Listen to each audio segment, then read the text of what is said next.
Installing an SSD or solid-state disk drive into your new notebook or Ultrabook PC has many advantages over the older hard disk drives, like faster boot times and longer battery life. And they're easy to install too. Here's how. But before you begin, there are a couple things you need to know. First, if you're installing an SSD into a new computer, the setup will be a breeze. Just make sure that you have the install disks that came with your computer. Otherwise, you'll need to back up or clone your existing drive. And before upgrading anything in your computer, it's always a good idea to make sure that your system BIOS is up to date. Check with your PC manufacturer's website before you begin.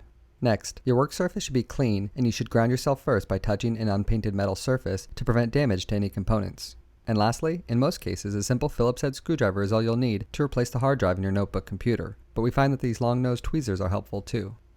With your computer shut down, remove the power adapter and the battery. And just to be sure that all the remaining power is drained from the computer, press the power button after the battery has been removed.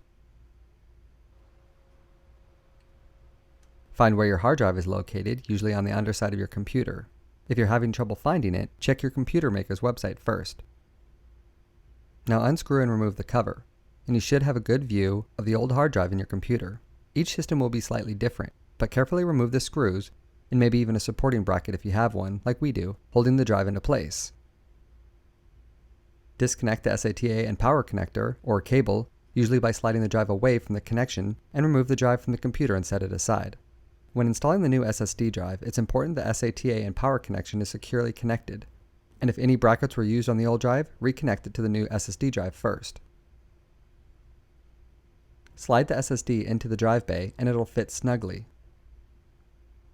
Screw it into place. Replace the cover and the battery. Now flip the computer back over, and now turn on your computer.